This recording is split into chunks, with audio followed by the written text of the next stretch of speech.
बहुत अच्छा काम आप लोग कर रहे हैं और कहीं ना कहीं जो काम हम कर रहे हैं वही काम आप कर रहे हैं जनता को जागरूक करने का। और मैं इसके लिए आपको, आपकी पूरी टीम को बधाई देता हूँ, शुभकामनाएं देता हूँ। पीतल नगरी 20,000 करोड़ रुपए की इंडस्ट्री हुआ करती थी, आज लगभग 10 से 11,000 करोड़ की इंडस्ट्री रह गई है। और जो रह गई है वो भी चंद घरानों के पास रह गई है। मतलब कुल मिलाकर के जो लेबर तबका था सबसे ज़्यादा वो परेशान है। हमने अपने संकल्प में, अपने मैनिफेस्टो में रखा है कि मुरादाबाद में डिग्री कॉलेज 8 क्लास से लेकर के और डिग्री कॉलेज तक का निर्माण हम कोशिश करेंगे कि जगह जगह कराएं, जिससे कि शिक्षा के क्षेत्र में हम उस आधी आबादी को अपनी बराबरी पर ला सकें। नमस्कार, मैं नूर, आप देख रहे हैं आईपा यानी all India progressive politics association, एक ऐसा संगठन जो बात करता है कि राजनीति को प्रोग्रेसिव कैसे किया जाए। यानी वे सभी मुद्दे जो जनता के मुद्दे हैं, जन सरोकार के मुद्दे हैं, उन मुद्दों को उजागर कैसे किया जाए। देश में राजनीति तो होती है, लेकिन राजनीति धर्म और जात पे होती है, हिंदू और मुस्लिम पे होती है, राजनीति विकास पे नहीं होती है। आईपा का मकसद है राजनीति हो लेकिन विकास के मुद्दों पे राजनीति हो। तो आज इसी कड़ी में हमारे साथ मौजूद है कांग्रेस के प्रत्याशी मुरादाबाद नगर विधानसभा से हाजी मोहम्मद हाजी रिजवान कुरैशी भी। तो सबसे पहले रिजवान जी, आपका आईपा के मंच पर बहुत बहुत स्वागत है। बहुत शुक्रिया जी। जैसे ही आपके ऑफिस में हम आए, एक वहाँ पे लिखा हुआ वक्त कम है जितना दम है लगा दो, कुछ लोगों को मैं जगाता हूँ कुछ लोगों को आप जगा दो। इसका क्या मतलब है सर?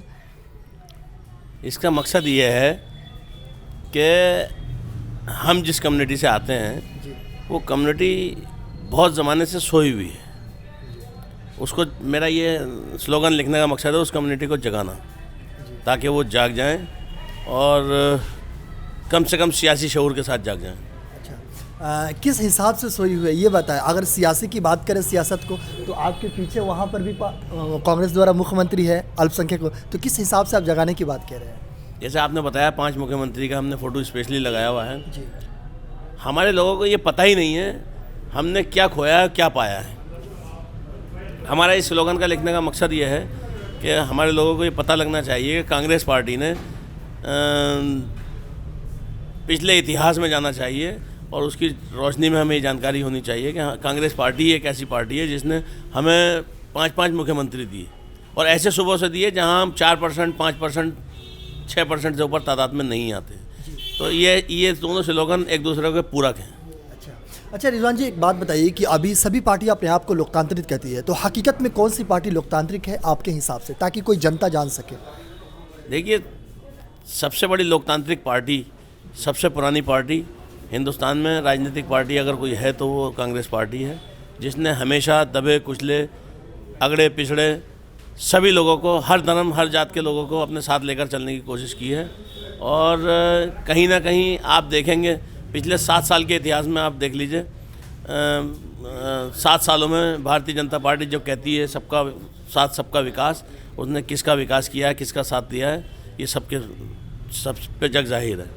अच्छा रिजवान जी, एक बात बताइए, जो कभी कांग्रेस पूरे देश में सबसे बड़ी पार्टी हुआ करती थी, लेकिन आज क्या कारण है कि सबसे नीचे यानी सबसे कमज़ोर पार्टी बन के रह गई है? इसके पीछे रीज़न क्या है? मैंने जो स्लोगन लिखा है वो रीज़न यही है कि मुस्लिम तादाद में मुसलमान हमारा जो हुआ करता था, कांग्रेस पार्टी का वोट बैंक हुआ करता था और हमेशा से कांग्रेस पार्टी को वोट दिया करता था। सन 1989 से कुछ लोगों ने साजिशन मुसलमान को, मुस्लिम कम्युनिटी को कांग्रेस पार्टी से अलग करने की कोशिश की और वो कहीं हद तक कामयाब भी हुए, जिसका नतीजा है कि पिछले 30 साल से हम सत्ता में नहीं हैं। और मैंने जो ये स्लोगन लिखा है, कुछ लोगों को मैं जगा दूँ कुछ लोगों को आप जगा दो, इसीलिए लिखा है कि हम उन्हें जगाने का और सियासी शऊर लाने की कोशिश कर रहे हैं, ताकि उन्हें अच्छा बुरे की पहचान हो सके, ताकि वो क्षेत्रीय पार्टियों के बहकावे में ना आकर के और अपने मुस्तकबिल को, अपने बच्चों के मुस्तकबिल को पहचाने। जी, जैसे कि एक सियासत, यूपी की सियासत में एक और पार्टी जुड़ गई है, AIM, असदुद्दीन ओवैसी की पार्टी, ऑल इंडिया मजलिस इत्तेहादुल मुस्लिमीन। तो क्या लगता है पतंग का डोर कितना ऊंचा उड़ेगा? क्या मुसलमान उनके फेवर में जाएंगे या फिर अपना प्यार कहीं और लुटाएंगे?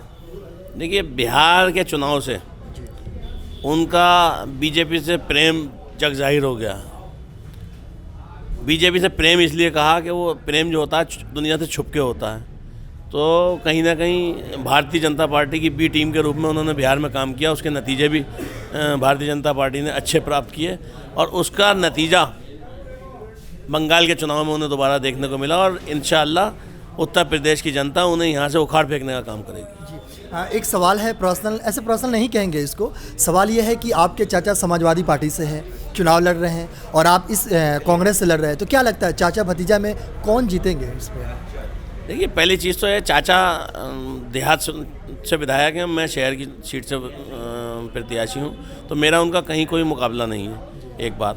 दूसरी बात, मैं पिछले 4 साल पहले अपने सारे रिश्तों को दफन कराया हूँ और मैं अब उन रिश्तों के बारे में कोई बात करना भी नहीं चाहता। अच्छा, अगर रोज़गार की बात करें तो कितना रोज़गार है, ख़ास करके यहाँ पीतल नगरी में?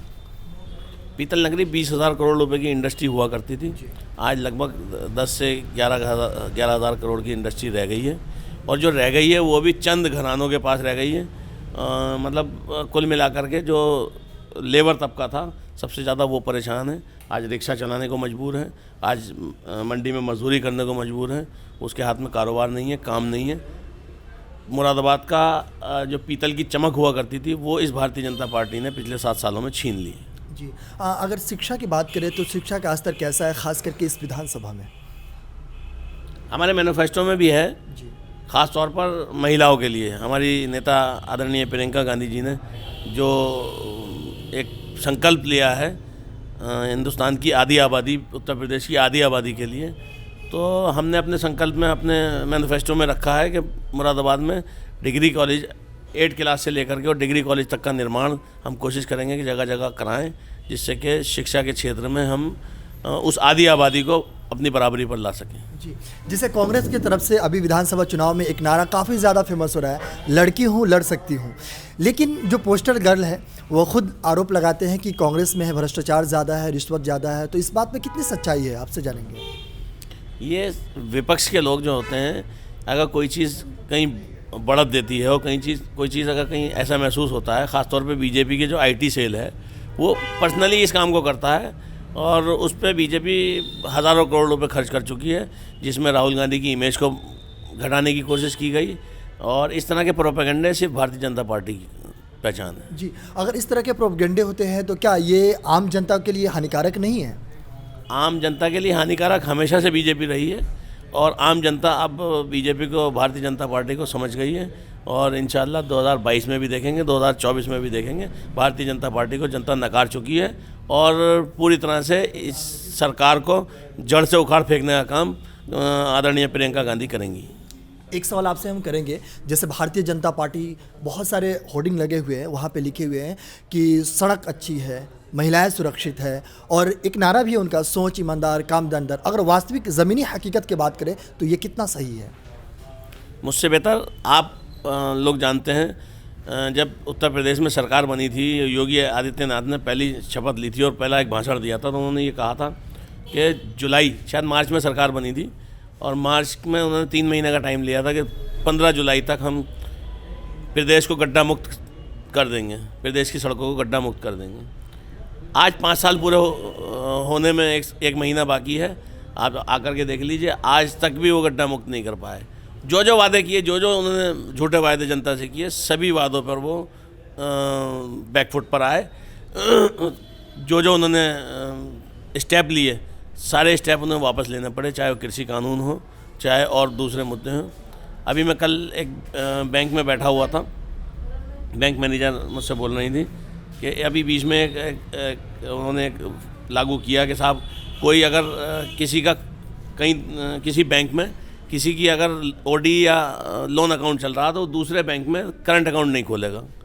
तमाम हज़ारों लाखों खाते बंद हो गए, किसी ने कुछ किया, किसी ने कुछ किया, बैंक वाले भी परेशान हुए, जनता भी परेशान हुई।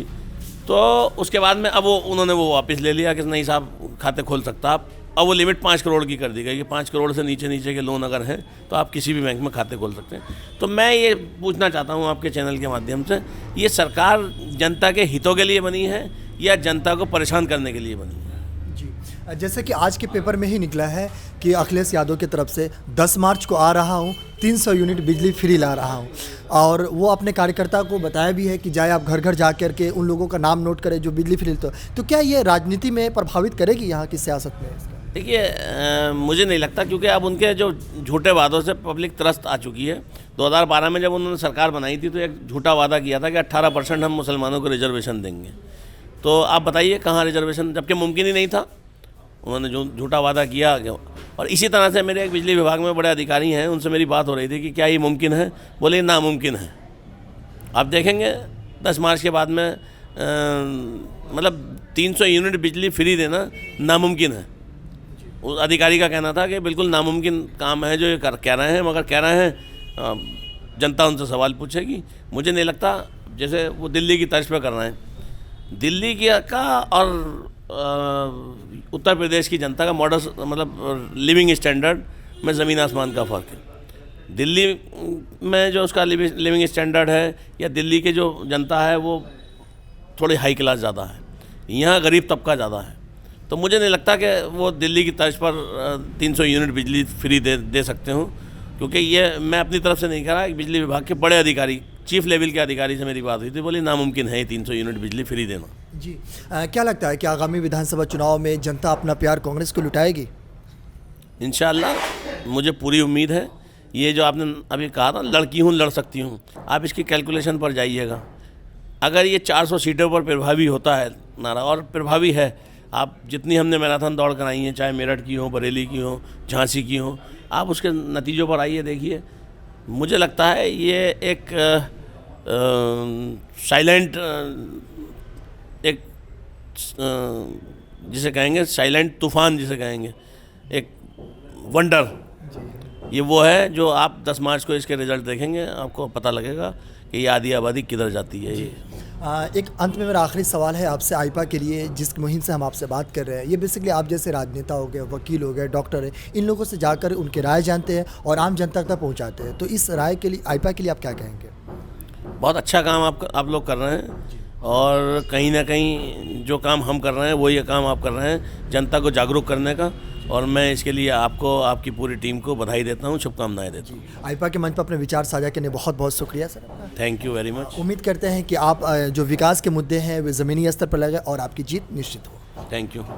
तो ये है यहाँ के कांग्रेस प्रत्याशी मुरादाबाद नगर विधानसभा के हाजी रिजवान कुरैशी जी, जो सिर्फ विकास के मुद्दों पे बात कर रहे हैं, जो कह रहे हैं कि पार्टी में जुमले वादे तो होते रहते हैं लेकिन विकास के वादे नहीं होते हैं। जनता ने ये देख भी लिया है और जनता देखना चाहती है कि विकास के मुद्दे क्या होते हैं।